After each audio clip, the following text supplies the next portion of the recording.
All right, Ariel, here we are. We're back with a new installment of Pints with Ayre. Welcome, everyone. I'm Jake Cheers. Forsyth, your host. Cheers, Ariel. Oh, I'm blurred out. Thank you for joining us, everyone. Today we're going to go back in time a little bit, and we're going to talk about our very first product, the V3 stereo power amp. And so this predates me quite a bit. So, Ariel, you're going to have to teach me everything you know today. Okay, do my best. Yeah, well, let's talk about what we're drinking today. Right. Well, so this is one that you picked out. This is a Great Divide, another good local beer from Denver. So what is this? Hibernation Ale, English style old ale. It is delicious. It's pretty potent. But I love English style ales, Scottish English ales, Belgians. Those are my favorites. But anyway, this one, it's a good one. Oh, it's very malty, very malty. I mean, that was one of the first things that hit my tongue as soon as I took a drink yesterday. It's just almost pure malt. I love it. It tastes really good. But yeah, they have a nice tasting room down in Denver. I think that's recently been redone. I haven't had a chance to get down to the I've never been down there. But they're almost at their 30th anniversary. They opened up in 94. Wow. Yeah, so good old Great Divide down in Denver. They've been around for a minute. Yeah, very nice malty hibernation ale. So yeah, the V3, very first product in our history. So we opened in 93, and this came out shortly after we started the company. I'm guessing. Do you recall when it officially launched at all, Ariel? No, I mean the V3 technically predates me, and it's one of the few products that that was before my time. And so I have heard lots of stories about it. So so Ayre officially was founded in 1993. I suspect Charlie was working on it a little before then. So because I know that I believe it began shipping in 93. I think he was working on it a bit before then. I have 2 or 3 prototypes, that are that look nothing like the final product. They're kind of, I call them mules. They're pretty ugly, but they're functional. They really do the job, and for functional testing and stuff. So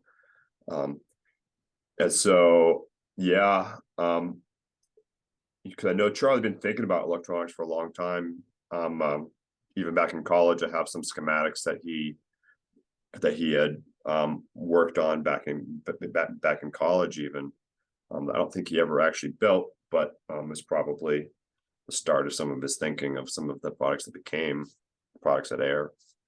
I know that I remember hearing stories about some of the early CES, like the first CES that they attended, that Charlie attended, and the couple guys that worked for Charlie then. So there were 3 founding members of Ayre: Charlie, Katie, and Peter. And I think the first year, as my understanding, is that they didn't have a room, and so they walked around CES more or less with the V3 under their arms, just showing to people, just walking around the hallways and the foyers and stuff, showing it off, trying to get interest, talking to dealers, and so that way trying to get into dealers at that time. So that was the origin story of the V3, as well as really the company. And it was really pretty a landmark product. It was a pretty big hit, I'd say. We got on the cover of Stereophile there, the early days. I actually remember seeing that and noticing they're from Boulder before I worked for Ayre. That was one of the things when I when I saw that classified ads in the newspaper, I said, "Oh, that rings a bell. I remember seeing that company in the magazine." That's really cool. I Yeah. from what I was able to gather on this amp is it looks like it was built quite a bit different than a lot of the modern day stuff that we're doing these days. So I mean, it did have balanced circuitry through and through, right? Yep. Yeah, and that was, that was especially one of the, fairly unique in the industry at the time, is that it was a true input to output balanced amplifier, discrete, zero feedback. So that which was, at that time, true fully balanced was a very rare thing.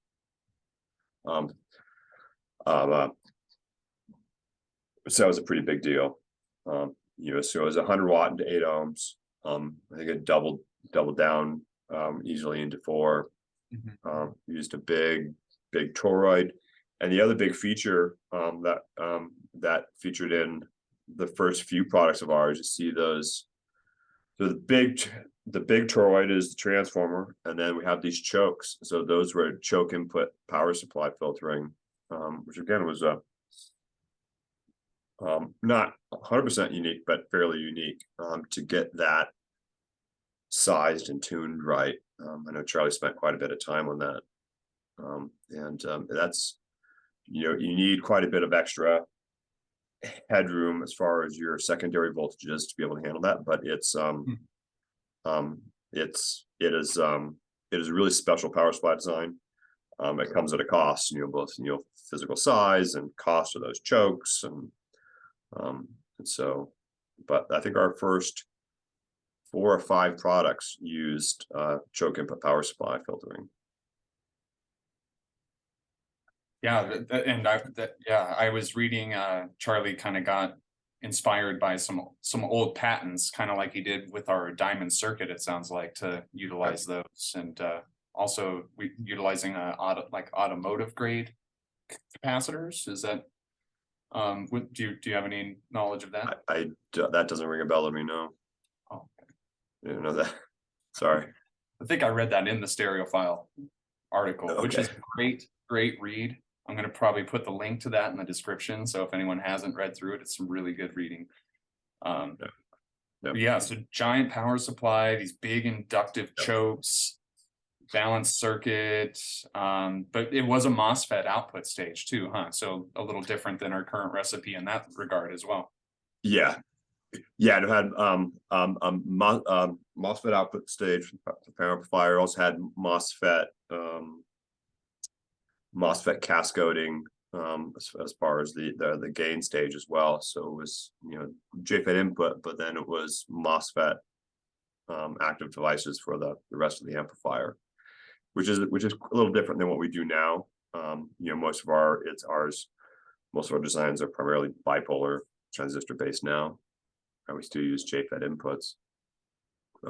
So this, as well as our second power, the V1, also used MOSFET output.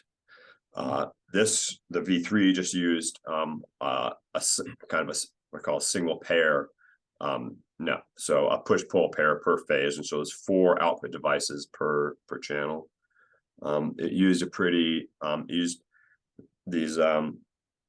they were these 5-pin output devices, so they actually have like a current sense pair of pins, I believe, that was supposed to be helpful.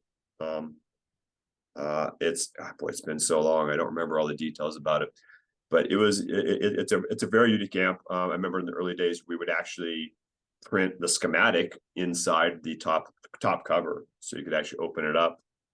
The schematic of the amplifier circuit was right there inside the lid. It was a very interesting amp to set up. It's very different than any of the products we do now, but it was there were a lot of tricks and kind of what's the word, complexity in setting it up, as far as setting up the DC offset and setting up the bias, particularly because you had to make a pre-measurement, record that, and then use that to set the bias finally. It was a very odd way of doing it at the time, but it worked great. And we've made improvements and revisions and kind of reliability updates to that product for nearly 25 years. And so some of the latest revisions we made were only a few or several years ago. And so our service tech, Clay, we still work on them, and he's still really good at servicing them. For better or worse, I haven't worked on one in a long time, and I'm very glad Clay is here to work on them. Because some of the last changes that both that Clay and Charlie worked on, I'm not as familiar with. When the time comes, I can certainly figure it out. But so I know some of the original devices were no longer made, or they had some flaw, and so they found some new, better devices, and so there's a different setup method and the ranking and sorting of the transistors to get it all to work right. And anyway, it was for a relatively complex product, but I hear from a lot of customers, like old-time customers, that still absolutely love that amp. It's certainly a different sound than anything we do now. It's still an Ayre sound, but it is very unique. That was really kind of the kickoff of our whole kind of pseudo tube sound, but with solid state. It was really that product, the first product, that really kind of bridged that gap. I love that you brought up the service aspect. For those who maybe don't know, I thought this was a really cool fact. But Clay is Clay Hansen, Charlie's brother, and has been older brother.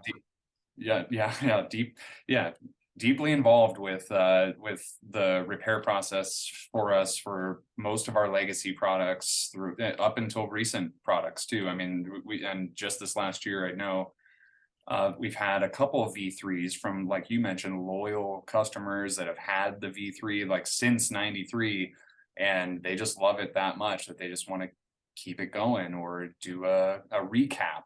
There's only 6 caps per channel, and after 20-30 years, that's a really good thing to consider. And we do that. Right.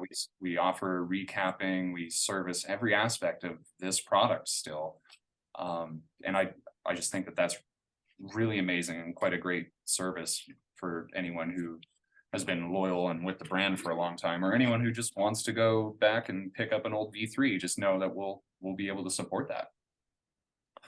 And then I know you mentioned that for the first few products we had done this kind of power supply setup, but do you recall what the first product was that we had maybe switched over to the EI core transformer setup at all? It would have been V5 and V6. V5 and V6. That was the first time we went to the EI core, because we used, so our 5th product was the D1, and so that had a very similar power supply to the K1, and that had the choke input filtering. So I believe the next product was V5 and V6. Very cool. Well, we have a really awesome in-depth transformer episode with our friend Jim that we'll have to also redirect people over to, so they can hear those benefits of why we switched to the EI core transformer eventually too there. So the V3 sounds like at the time was pretty revolutionary in a sense. I mean, solid state with a real tube like sound, lot of power, balanced input. It sounds like it really set the stage for us as a company, and kind of raised the bar in the power amp world a little bit, to me. The other point out, and that's certainly also, we did a lot of updates to it, and that's what we became fairly well known for is for offering affordable and meaningful updates, upgrades to the product. And so I know pretty early on, I think again, like pretty close to when I started, we had the what we called the Mark II upgrade to the B3. And so if I remember correctly, that I know it extended the bandwidth, and it changed the input impedance, and those are the highlights that I remember. But that was a thing again, that was a pretty nice improvement in sound. And then we had a few more down the road. At one point we added the air conditioner as far as further input power filtering.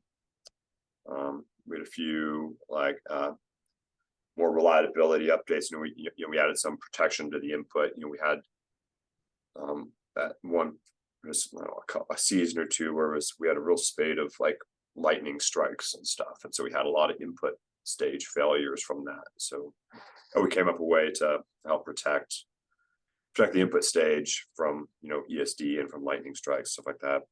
It's never perfect, but it certainly helped a lot. I know we changed the original. This was more kind of a good kind of like old school American style power amp, so it had that big toggle switch on the front, which was a lot of people liked. And at one point we switched from just the plain switch to an actual lighted switch, so that it there's actual light in the tip of the toggle switch, so that when you flip it on, it actually comes on. So there's actually a light indication. That was another update to it. Clay was telling me about the air conditioner replacing a ferrite ring. It sounded like that's right. Maybe our friend Gary Mulder was poking at Charlie about. Yeah. I don't know if we've told the story on Pints with Air before or not. The picture you see there, that was before even the ferrite. So we had a ferrite ring that would mount on top of that toroid mounting. And so for a while, maybe a year or two, we had a ferrite ring to attempt to to filter RF on the incoming power. And we'd done that we started doing that on all the products that we made at the time. But then over time, we were getting kind of edgy about the sound, and something wasn't quite right. And so Gary was certainly playing with it, and there were some tests. We were able to finally do some good listening tests. We were able to say that putting in the ferrite made it sound better at first, but then if you let it play for weeks or a month or something, and then you took out the ferrite, well, it sounded better again. So those two things don't quite agree. And so we figured out that, so the ferrite is not a fixed entity. And so we started doing one of the other tests I heard about is we had one of those bulk tape demagnetizers. So if we had like a V3 or we had like a K1 we were listening to or something, and it sounded okay, but didn't sound great.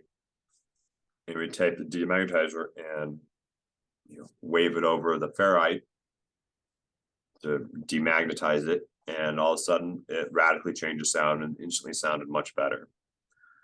So we're able to conclude eventually that the ferrite becomes magnetized, and when it's significantly magnetized, it affects the sound quality negatively. When it's fresh and not magnetized yet, it is a positive influence, but when it becomes magnetized, then it's a negative influence. So that wasn't acceptable. So we immediately took out the ferrites. Called it ferrite be gone was our inside joke. And so so Charlie had a little mission to come up with a replacement that was would not change over time, that was not non-magnetic, and that's what became what we called the air conditioner. And so it is a completely non-ferrous, non-magnetic filtering that it works in much the same way in that it tries to, or it does convert high frequency energy like RF and attenuates it by converting it to heat. And so you'll see in many of our products, you see this little, usually orangish red plastic bobbin, some tape around it. And yeah, there's one in the, yeah, that was one of the revisions. So that's the air conditioner that converts high frequency energy into heat.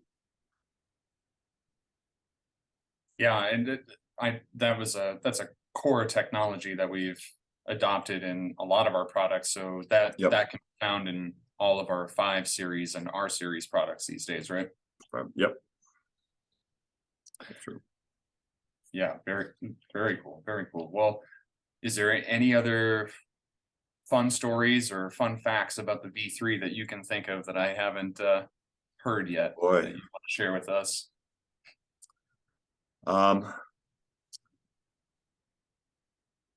No, I don't remember anything else besides the early days walking around with at the show, working on them. No, I can't think of anything else juicy. Yeah, right on. It's a great product. I had one home for quite a while. I think we still have one in our library here. It hasn't been powered on in a while, so I'm a little scared to power it on again. I might have to make sure that it survives, but I would love to actually listen to one again, get that kind of reference point again. But yeah, just that form factor and those, those relatively refined external heat sinks. I think it's a great looking amp. It's yeah, I think you'll get a chance to hear one again real soon with some service and upgrades and updates. So if you've got a V3 and you want to find out what we can do to it still as far as upgrades and modernizing it a bit, just reach out to us anytime, and we will be happy to check out your serial number and let you know what's possible. But one of these days I'm gonna get Clay on to an episode, and we're gonna dive in a little deeper on some of what we do for our repairs and upgrades, and just kind of hear from him what some history in the company. But we'll get Clay Hansen on here. I thought it'd be kind of fun to get some Ayre alumni soon. We'll get Gary and Michael. We can get Brent and Ryan and stuff. We can get all the guys on here. But we got a lot of cool guests lined up soon, and then really excited that some local friends of ours, I want to kind of keep it a surprise for now, they're going to help us kick up our production value quite a bit here really soon. So really excited to bring some new changes to Pints with Ayre for everyone, and just kind of keep upping the quality for y'all. But if you need anything, let us know. But thank you so much. Cheers. Thanks for hanging out with us on this week's episode, and we look forward to having you back next week. Give us a like and a subscribe, all the good stuff, and we'll see you soon. Thanks. Thank you.